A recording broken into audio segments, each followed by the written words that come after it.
Class 10th अगर आप लोग चाहते हैं कि साइंस में आप लोगों के 80 में से 80 मार्क्स आ जाएं तो आप लोगों को चाहिए होंगे 20 टॉप एमसीक्यू क्वेश्चंस और बाकी के 60 मार्क्स के सब्जेक्टिव क्वेश्चन। तो इन दोनों का ही जुगाड़ हम लोगों ने कर दिया है आप लोगों के लिए। हम लोगों ने टॉप 100 एमसीक्यू क्वेश्चंस बनाए हैं जिसमें से कंफर्म है आप लोगों को उसी में से 20 क्वेश्चंस देखने को मिलेंगे इस साल अपने बोर्ड एग्जाम में। और रही बात सब्जेक्टिव क्वेश्चन की, तो उसके लिए हम लोगों ने आप लोगों के लिए क्लास लगाई है, मास्टर क्लास। और उस मास्टर क्लास में टीचर खुद आएंगे, आप लोगों को बताएंगे कि सब्जेक्टिव क्वेश्चन को कैसे लिखना है, कौन से सब्जेक्टिव क्वेश्चन आएंगे जिससे आप लोगों का एक भी मार्क ना कटे और पूरे 80 आउट ऑफ 80 आप लोगों को मिले। उसके लिए करना क्या है, अभी के अभी गूगल प्ले स्टोर से जाकर के केल्विन लाइव ऐप को डाउनलोड करो। जैसे ही आप डाउनलोड करोगे साइन अप करिए। साइन अप करने के बाद आप लोगों को ये दो फोल्डर दिखाई देंगे, एक पे लिखा होगा free master class in PDF, वहां पर आपकी मास्टर क्लास होगी और वो कोर्स बिल्कुल फ्री है। और उसी के नीचे दिख रहा होगा आपको टेस्ट सीरीज, उसमें 5 टेस्ट मिलेंगे, 20-20 क्वेश्चन के टेस्ट होंगे, आप लोग उन टेस्ट को दे सकते हो और ये सब कुछ बिल्कुल एकदम फ्री है। तो सोच क्या रहे हो, अभी के अभी डिस्क्रिप्शन में जाकर के चेक करो, आप लोगों को लिंक दिया हुआ है हमारी ऐप। हेलो स्टूडेंट, तो भाई सबका स्वागत है आपके अपने चैनल केल्विन पर। और यहाँ पर हम लोग कर रहे हैं भाई क्लास 10th के सब चीजें, मतलब जो है वन शॉट हमने हर चैप्टर के, हमने जो है इंपॉर्टेंट क्वेश्चन हर चैप्टर के, माइंड में हर चैप्टर के डाल दिए हैं भाई, केवल आपके लिए और आपके लिए। तो अगर आपने भाई ये सारी चीजें नहीं देखी हैं तो तुरंत देखें, ताकि भाई आपके आए बोर्ड में पूरे पूरे नंबर, आपके स्कूल में भी आए आपके पूरे पूरे नंबर। तो आज हम करने जा रहे हैं इसी सीरीज में mind map of chapter magnetic effect of electric current. तो हम सारे पूरा चैप्टर जो है आपके सामने एक पेज पे रिप्रेजेंट यहाँ पे कर दिया है, इसको देखेंगे कि इस चैप्टर में क्या क्या होता है। तो चलिए स्टार्ट करते हैं आज का माइंड मैप, देखते हैं आज क्या क्या हम लोग पढ़ने वाले हैं। तो करते हैं start, magnetic effect of electric current. तो magnetic effect of electric current में जो बात की गई है, पहले मैग्नेटिक फील्ड की बात की गई है। मैग्नेटिक फील्ड क्या होता है हमारा, मैग्नेटिक फील्ड जो होता है रीजन होता है या स्पेस होता है अराउंड अ बार मैग्नेट, जहां पर की मैग्नेट का फोर्स आप एक्सपीरियंस कर सकते हो। मतलब एक मैग्नेट रखी हुई है और आप दूसरी मैग्नेट को अगर लेके आओ या कंपास को लेके आओ तो वहां पे आपको उसका फोर्स एक्सपीरियंस होगा। तो उस फील्ड को हम लोग बोलते हैं magnetic field of that bar magnet, और केवल मैग्नेटिक फील्ड भी बोलते हैं। इसमें जो है बोथ मैग्नीट्यूड एंड डायरेक्शन होती है। इसका मैग्नीट्यूड भी होता है, मतलब इसकी वैल्यू भी कुछ होती है, और डायरेक्शन भी होता है। डायरेक्शन क्या होती है, डायरेक्शन हमारी, इसमें हम ये मानते हैं कि अगर हम एक मान लो कंपास नीडल को रख लें, तो कंपास नीडल में आपने देखा होगा एक टिप होती है आगे, है ना, टिप एरो टाइप का। तो जिधर को डिफ्लेक्ट करेगा उधर को हम बोलेंगे मैग्नेटिक फील्ड है। मान लो मैंने यहाँ पे कंपास रखा, इधर को नीडल डिफ्लेक्ट हो गई तो मैग्नेटिक फील्ड इधर को है। मैंने कंपास यहाँ पे रखा और नीडल इधर को डिफ्लेक्ट हुई तो मैग्नेटिक फील्ड इधर को है। तो इससे हम डायरेक्शन निकाल सकते हैं। तो direction is in which north pole of the compass needle tend to move, तो वो जो है मैग्नेटिक फील्ड की डायरेक्शन होती है। अब मैग्नेटिक फील्ड की वैल्यू कहां ज्यादा होती है, तो उसके लिए हमने मैग्नेटिक लाइन, फील्ड लाइन का कंसेप्ट समझते हैं। पहले फील्ड लाइंस क्या होती है, फील्ड लाइन हमारी जो है इमेजिनरी लाइन होती है। हमने पढ़ा था कि इमेजिनरी लाइन होती है जो कि रिप्रेजेंट करती है direction and magnitude of the magnetic field. तो एक इमेजिनरी कंसेप्ट है जो हम लोग केवल ड्रॉ करते हैं मैग्नेटिक फील्ड को समझने के लिए। और यहाँ पे जो है जो फील्ड लाइन होती है वो फील्ड की डायरेक्शन और मैग्नीट्यूड दोनों हमें देती है, दोनों चीजें हमें बताती है। तो डायरेक्शन तो आपको पता ही, हम एरो में लगाते हैं, इधर को एरो है तो उससे हमारा डायरेक्शन आता है। मैग्नीट्यूड कैसे आता है, तो उसके लिए प्रॉपर्टी ऑफ फील्ड लाइन समझते हैं। प्रॉपर्टी क्या होती है फील्ड लाइन की, पहली प्रॉपर्टी है कि ये नॉर्थ पोल से निकलती है बार के और साउथ पोल की तरफ को जाती है। नॉर्थ पोल से निकल के साउथ पोल की तरफ को जाती है, पहली प्रॉपर्टी लिखी है। सेकंड प्रॉपर्टी लिखी है degree of closeness so the relative strength of the magnetic field. तो जितनी लाइन पास पास होंगी उतना फील्ड वहां पे स्ट्रांग होगा। तो यहां से हमें आइडिया मिलता है कि फील्ड लाइन अगर पास पास है तो फील्ड स्ट्रांग है, फील्ड लाइन दूर दूर है तो फील्ड वीक है। यानी हमें मैग्नीट्यूड भी पता चल गया उसका कि ज्यादा है या कम है, और हमें डायरेक्शन भी मालूम हो गई। तो दोनों चीजें पता चल गई। अच्छा, चौथी प्रॉपर्टी क्या है, they form the close curve, ये क्लोज कर्व बनाती है, क्लोज कर्व बनता है पूरा। And they never intersect to each other, ये जो है आपस में इंटरसेक्ट नहीं करती है, क्योंकि अगर इंटरसेक्ट करेंगी तो यहाँ पे कंपास जो है दो डायरेक्शन शो करेगा, जो कि पॉसिबल नहीं होता है प्रैक्टिकली। तो ये नेवर इंटरसेक्ट ईच अदर। इसी से रिलेटेड जो है बार मैग्नेट है। बार मैग्नेट का फील्ड अगर हम देखें तो बार मैग्नेट के नॉर्थ पोल से लाइन बाहर निकलती है और साउथ में जाती है, जैसे ऊपर लिखा होता है यहाँ पे, नॉर्थ पोल से लाइन बाहर निकल के साउथ की तरफ को जाती है और साउथ से अंदर फिर जाती है और फिर साउथ से नॉर्थ, तो क्लोज कर्व बना रही है। तो फील्ड जो होता है outside of the magnet, north से साउथ की तरफ को फील्ड लाइंस होती हैं। लेकिन इनसाइड अगर हम बात करें तो साउथ से नॉर्थ की तरफ को फील्ड लाइंस होती हैं। उसके अलावा फील्ड हमारा स्ट्रांग होता है नियर द पोल। पोल के पास आप देखेंगे तो फील्ड लाइन बहुत पास पास आ गई है, तो यहाँ पे जो है फील्ड हमारा स्ट्रांग होगा, नॉर्थ पोल के पास भी और साउथ पोल के पास भी। लेकिन अगर आप यहाँ कहीं देखें तो फील्ड लाइन बहुत दूर दूर है, तो यहाँ पे हमारा फील्ड थोड़ा सा वीक होगा। तो हमें आइडिया हो जाता है यहाँ पे कि फील्ड कहाँ पे स्ट्रांग है, कहाँ पे वीक है, कहाँ पे कमजोर है। जैसे हम लोग पढ़ाई में कमजोर हैं, फील्ड कहाँ पे पढ़ाई में कमजोर है, तो हमें पता चल जाता है फील्ड लाइन यहाँ पे जो है कमजोर है। जैसे हमारे नंबर से पता चलता है, वैसे भी यहाँ पे फील्ड लाइन की दूरी से पता चलता है कि फील्ड कहाँ पे वीक है, कहाँ पे स्ट्रॉन्ग है। ठीक है, चलिए, तो ये फील्ड लाइन का कंसेप्ट यहाँ पे दिया हुआ था आपके चैप्टर में। और इस चैप्टर में जो बात की गई है वो 3 तरह के जो है फील्ड मोटे मोटे दिखाए गए हैं, दर्शाए गए हैं। पहला फील्ड है हमारा सर्कुलर कॉइल का फील्ड, दूसरा है सोलेनॉइड का, और तीसरा है स्ट्रेट कंडक्टर का फील्ड। 3 यहाँ पे फील्ड की बात की गई है। पहला फील्ड है कि सर्कुलर कॉइल में अगर करंट फ्लो कर रहा है तो उसका फील्ड कैसे होगा। तो उसका फील्ड दिखाया गया कि ये जो कॉइल होती है उसके अराउंड गोल गोल लाइनें बनती है, तो ऐसा फील्ड होता है। और सेंटर पे अगर आप देखेंगे तो फील्ड अंदर की तरफ को यहाँ पे दिखाया गया है। तो देखो करंट यहां से आया और एक क्लॉकवाइज करंट गया, फिर यहां से नीचे चला गया, तो यहाँ पे फील्ड अंदर को है। फील्ड किधर को है? अंदर को है। तो इस फील्ड की डायरेक्शन जो अंदर को है, इसको याद रखने का एक और तरीका है जो कि किताब में यूजुअली नहीं दिया गया है, मैं आपको बस समझाने के लिए बता रहा हूं। एक और तरीका हो सकता है कि अगर हम देखें यहाँ पे, तो देखिए यहाँ पे जो फील्ड करंट है वो कैसा है? क्लॉकवाइज। करंट कैसा है? क्लॉकवाइज। और फील्ड लाइन अंदर को जा रही है। फील्ड लाइन अंदर कहां जाती है? नॉर्थ पोल पे या साउथ पोल पे? यहाँ पे हमने देखा था बार मैग्नेट में, तो फील्ड लाइन अंदर कहां जा रही थी? कौन से पोल पे? साउथ पोल पे। नॉर्थ से तो बाहर आ रही थी, साउथ में अंदर जा रही थी। तो अगर यहाँ फील्ड लाइन अंदर को जा रही है तो कौन सा पोल बना? South pole. तो देखो ये एस है, एस को हमने थोड़ा सा आगे बढ़ाया, यहाँ पे इसको थोड़ा सा आगे बढ़ाया, तो फील्ड लाइन कैसे बन गई? ये क्लॉकवाइज बन गई। देखो ये एरो देखो क्लॉकवाइज है, ये भी क्लॉकवाइज है। तो जहां क्लॉकवाइज करंट होगा मतलब वहां पे क्या बनेगा? साउथ पोल, अंदर को लाइनें जाएंगी। और अगर एंटी क्लॉकवाइज करंट हुआ तो कौन सा पोल बन जाएगा? देखो नॉर्थ के, इसको हमने आगे बढ़ाया तो एंटी क्लॉकवाइज, ये भी एंटी क्लॉकवाइज। तो कौन सा पोल बनेगा? नॉर्थ। यानी फील्ड किधर को होगा? लाइन किधर को आएंगी? बाहर को आएंगी। तो याद करने का तरीका है, बस किताब में केवल इतना दिखाया गया है, यहां तक दिखाया गया। तो ये आपको या तो डायरेक्ट याद कर लो या फिर ऐसे याद कर लो। तो ये हमारा पहला हुआ। दूसरा हमारा है, अगर हमारे कई सारे टर्न करके हम लोग एक स्पाइरल टाइप का बना दे तो उसे हम बोलते हैं सॉलिनॉइड। तो सॉलिनॉइड का डिस्कस किया गया। सॉलिनॉइड क्या होती है? Coil of many turns of insulated copper wire wrapped closely in the space in the shape of a cylinder. तो सिलेंडर के शेप में रैप किया जाता है, उसको हम बोलते हैं सॉलिनॉइड। इसकी प्रॉपर्टी क्या है? इसकी प्रॉपर्टी है कि इसकी जो फील्ड लाइंस होती हैं वो बार मैग्नेट की तरह होती हैं। जैसे बार मैग्नेट में फील्ड लाइन बनी थी, बिल्कुल वैसी ही फील्ड लाइन यहाँ पे बन रही है।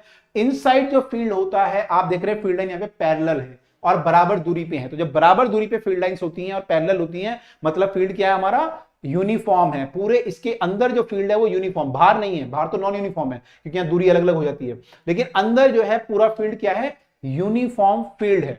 तो फील्ड लाइन हमारी यहां से बाहर निकल रही है, तो ये नॉर्थ पोल बन गया और ये साउथ पोल बन गया। तो एक पोल हमारा नॉर्थ बनता है, एक हमारा साउथ बनता है। डायरेक्शन हम ऐसे निकाल सकते हैं। देखिए जब ये तरीका है निकालने का, तो इससे हम बता सकते हैं कहां पे साउथ बनेगा, कहां पे नॉर्थ।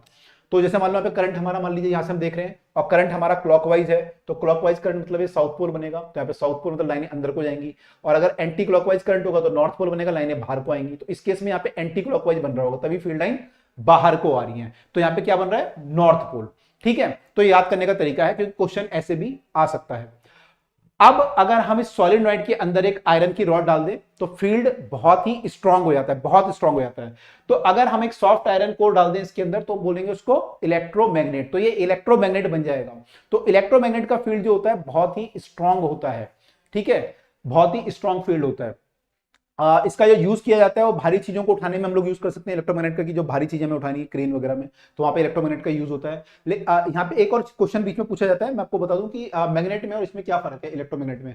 तो ये जो मैग्नेट है ये हमेशा मैग्नेट बना रहेगा, लेकिन ये इलेक्ट्रोमैग्नेट जो है ना, ये डिपेंड करेगा कि करंट अगर आपने चालू किया तो मैग्नेट बन जाएगा, करंट बंद किया तो खत्म हो जाएगा। तो ये जो टेम्पररी मैग्नेट है, ये परमानेंट मैग्नेट है, इनमें डिफरेंस है। दूसरा ये बहुत स्ट्रांग होता है, ये थोड़ा वीक होता है, ये भी इनमें डिफरेंस है। दूसरा इसके साउथ पोल नॉर्थ पोल इसके फिक्स है, इसके फिक्स नहीं है। अगर आपने करंट को उल्टा कर दिया, मान लो आपने बैटरी ऐसे लगाई है, अभी बैटरी को घुमा दो तो करंट उल्टा हो जाएगा। तो अभी ये नॉर्थ पोल था ये और ये साउथ था, तो ये उल्टा हो जाएगा, ये साउथ बन जाएगा, नॉर्थ बन जाएगा। तो ये रिवर्स हो सकता है। तो इसमें डिफरेंस भी पूछता है कई बार। तो आई होप आपको इलेक्ट्रोमैग्नेट के अंदर क्लियर हो गया होगा, हमने पढ़ा था। उसके बाद अगर हम बात करें तीसरा जो फील्ड बताया गया है वो स्ट्रेट करंट कैरिंग वायर के फील्ड की बात की गई। जो करंट कैरिंग स्ट्रेट वायर होती है उसके अराउंड जो फील्ड लाइंस होती हैं वो भी हमारी सर्कुलर होती हैं और उसको हम निकालते हैं by using right hand thumb rule. तो राइट हैंड थंब रूल का हम लोग यूज करते हैं, यहाँ पे राइट हैंड थंब रूल लगा के हम लोग जो है फील्ड लाइन यहाँ पे निकालते हैं। तो सर्कुलर फील्ड लाइन होती है। मैग्नेटिक फील्ड हमारा डिस्टेंस के साथ घटता है। अगर हम दूर जाते हैं तो डिस्टेंस क्या होता है? बढ़ेगा, लेकिन मैग्नेटिक फील्ड कम हो जाएगा, तो मैग्नेटिक फील्ड घट जाता है यहाँ पे। तो सर्कुलर फील्ड लाइन बनती है, मैग्नेटिक फील्ड घट जाता है डिस्टेंस बढ़ने पे। तीसरा लिखा हुआ है direction is given by right hand thumb rule, RHTR लिखा हुआ है। राइट हैंड थंब रूल से हम लोग डायरेक्शन देते हैं कि अगर करंट ऊपर को है तो हमारी फील्ड लाइन कैसे बनेगी। मान लो करंट कैरिंग वायर में करंट ऊपर है तो फील्ड लाइन हमारी ऐसे हम दिखाएंगे। तो मतलब ये ऐसे जा रही है फील्ड लाइन, यहां से अंदर जा रही है, यहां से फिर इधर को आ रही है और यहां से फिर इधर को आ रही है। तो ये फील्ड लाइन ऐसे बन रही है। तो आपको पूछ सकता है कि वायर के आगे फील्ड इधर को है या इधर को है, तो फील्ड इधर को है।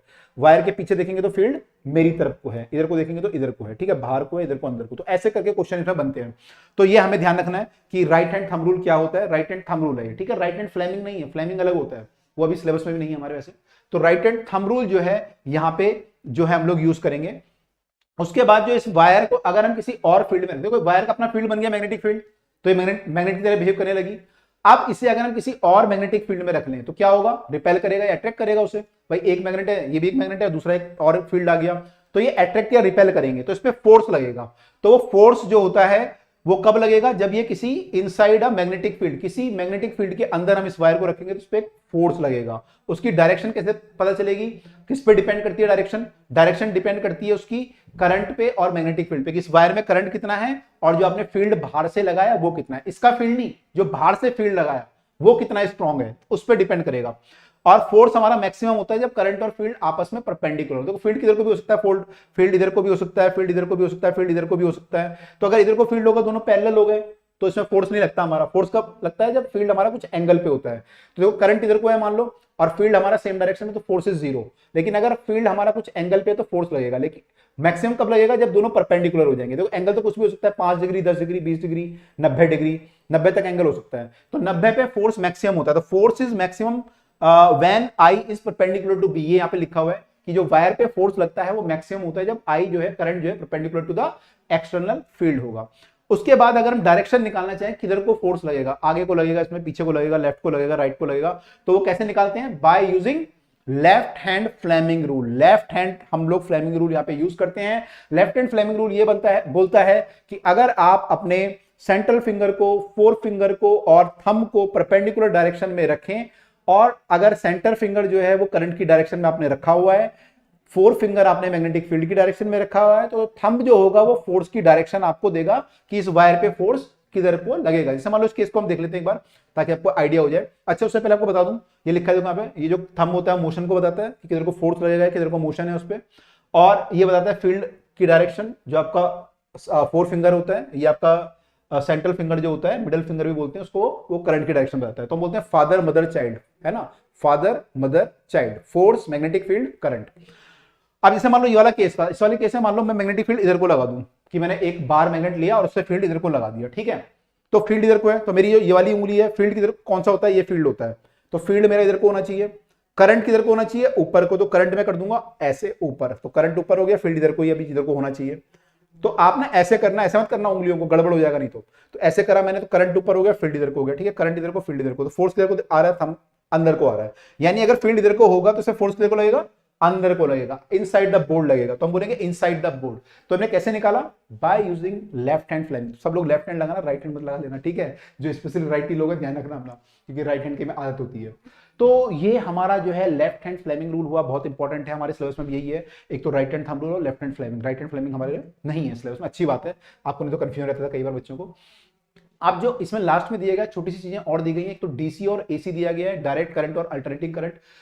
फर्क क्या होता है दोनों में, डायरेक्ट करंट जो होता है वो करंट जो होता है वो कांस्टेंट रहता है, जो टाइम के साथ अगर आप देखें ग्राफ उसका एक कांस्टेंट ग्राफ बनता है, वैल्यू कांस्टेंट रहती है। लेकिन अल्टरनेटिंग करंट जो होता है वो फ्लक्चुएट करता है, बार बार चेंज होता है, ठीक है, तो ये बार बार चेंज होता है और बहुत तेजी से चेंज होता है।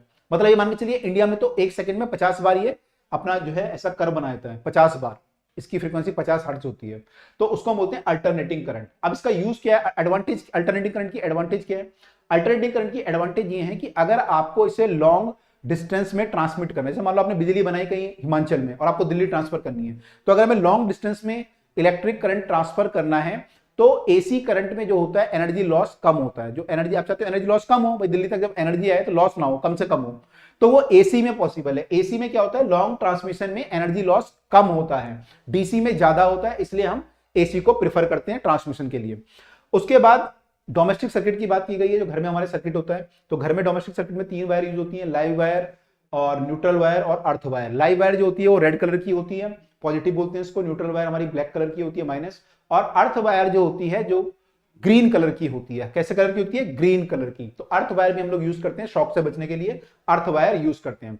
कनेक्शन हमारे घर में सारे पैरेलल में होते हैं। फ्यूज का यूज करते हैं। फ्यूज एक सेफ्टी डिवाइस है जो कि हमारे घर में अगर कोई मान लो बाई चांस किसी गलती से ज्यादा करंट फ्लो होने लगा तो उस अननेसेसरी करंट को जो है, हाई करंट को रोकता है। कैसे रोकता है? ये मेल्ट हो जाता है। जब जैसे करंट बढ़ता है तो ये मेल्ट होता है, तो इसका मेल्टिंग पॉइंट काफी कम होता है, तो ये आराम से मेल्ट हो जाता है। जैसे करंट हाई हुआ ये मेल्ट कर जाता है।